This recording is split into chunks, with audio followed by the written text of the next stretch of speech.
And today I'm going to sign an executive order called Invent It Here and Make It Here. It's here. It's how it works. Federal agencies research and fund development to encourage innovation. This executive order dictates that those agencies have to prioritize domestic manufacturing when it comes time to bring those inventions to market.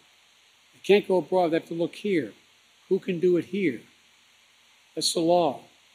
And we're just beginning to enforce it. Folks, we're not just making things in America. We're also buying America. I announced new standards to require construction materials used in federal infrastructure projects to be made in America.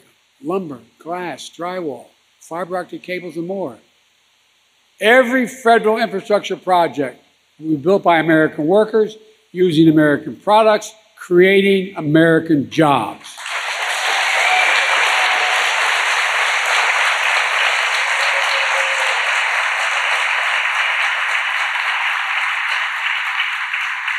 Folks know these international agencies rate all governments about their capacities.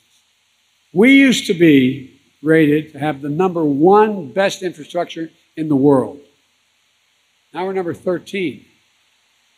China used to be beyond 13, and now they're number 2 or 3. What's going on here? How can you have the best economy in the world and the 13th ranked infrastructure in the world? Through the bipartisan infrastructure law. Some of my Republicans crossed over and supported this. We've already announced over 37,000 projects in 4,500 communities. Remember we used to have Infrastructure Week in the last guy's administration? Now we got Infrastructure Decade. Because guess what? Guess what? It's $1,300 billion invested in America over the next 10 years. $1.5 billion invested right here in Maine so far. For example, we're cleaning up legacy pollution, Callahan Mine and the Superfund site in Brooksville.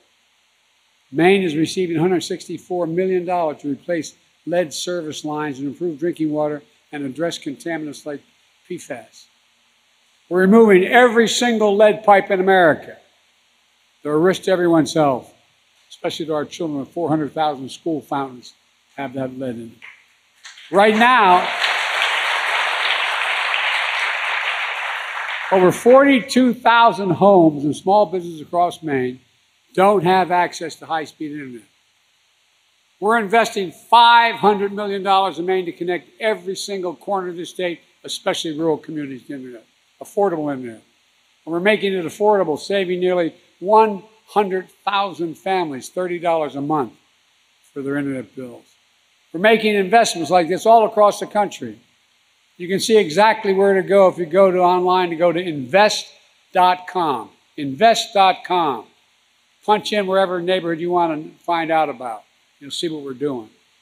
These investments are going to create thousands of jobs across the country. We're making sure workers have the skills they need to do these jobs. In Maine, the AFL-CIO is, with funding from the American Rescue Plan, just graduated its first cohort of its union construction academy to bring unprecedented workers like women and people of color into the trades. The IBEW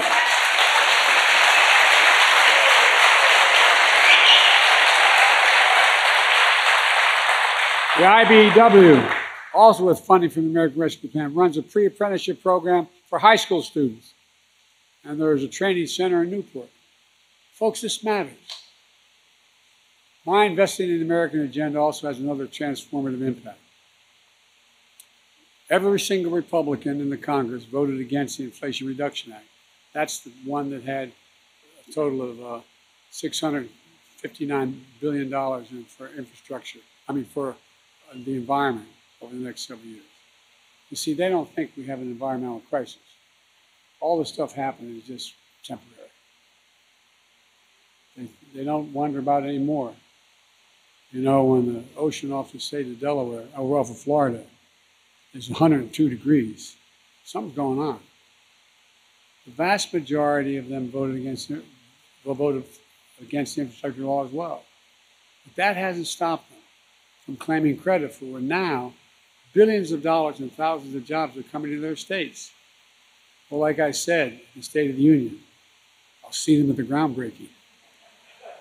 Folks,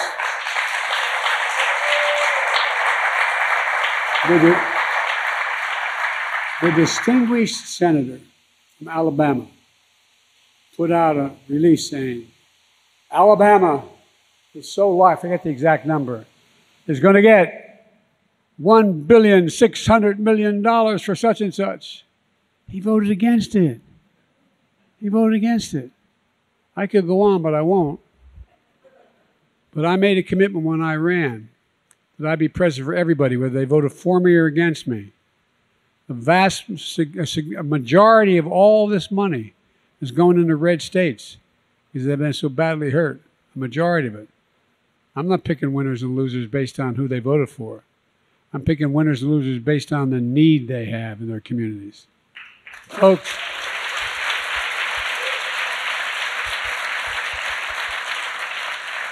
let me close with this. I'm not here to declare victory on the economy. We have more work to do. We have a plan for turning things around. Bidenomics is just another way of saying restoring the American dream. 40 years of trickle-down economic limited that dream to the very top. But I believe every American willing to work should be able to get a job, no matter where they live in the heartland, small towns, the Northeast, big cities, to raise their kids in a good paycheck and keep their roots where they grew up. My dad used to have a saying. My dad was a well-read man who his greatest regret was he never got to go to college, but a really decent, honorable man. And he used to, and I give my word, this is what he'd say, and all my siblings remember and my friends. He'd say, Joey, a job's about a lot more than a paycheck. It's about your dignity. It's about respect. It's about being able to look your kid in the eye and say, honey, it's going to be okay. It's going to be okay. That's what it's all about. That's what it's about. That's the American dream. If you're willing to work hard, you ought to be able to make it. Shouldn't be limited to just a few people. It's rooted in what's always worked best in this country. Investing in America. Investing in Americans. Because when we invest in our people, when we strengthen the middle class, we see stronger economic growth and everybody benefits. You know, we're making significant progress, and I want you to know we've done all this without raising taxes. And guess what? I commit that we'll never raise federal taxes on anybody making less than $400,000, period. Unlike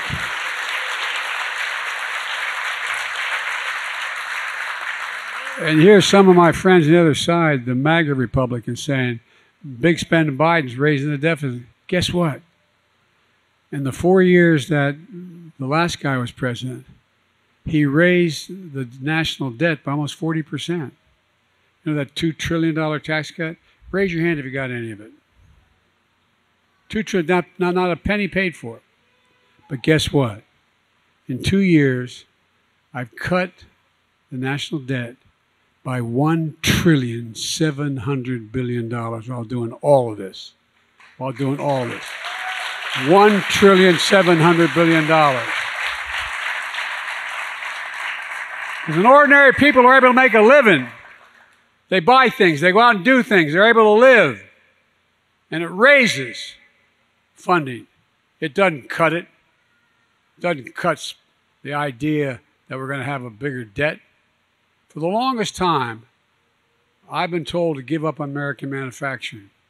And some of you have been involved in American manufacturing. How many times have you been told? Well, we used to be the largest manufacturer in the world, but not anymore. We can't compete. Hell, we can't compete. There's nobody in the world we can't beat, let alone compete. I've never believed it, and we have the tools to change it. America used to lead the world in manufacturing, and we're doing it again. Folks,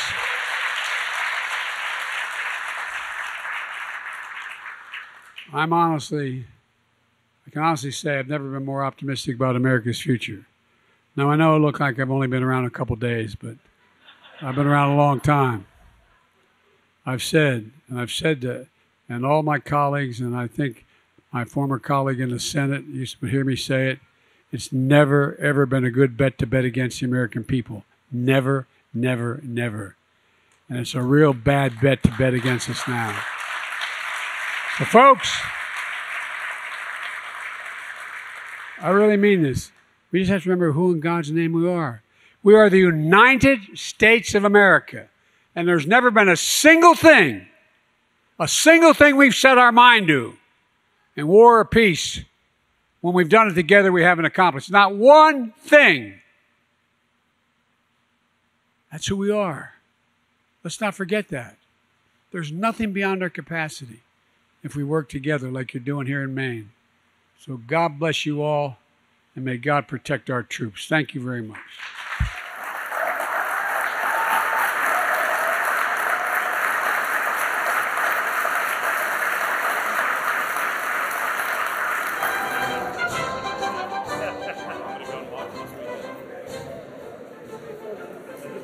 I'm coming back to shake your hand, but I forgot I didn't sign the order.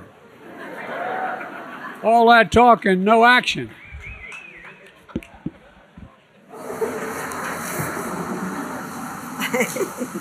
All right.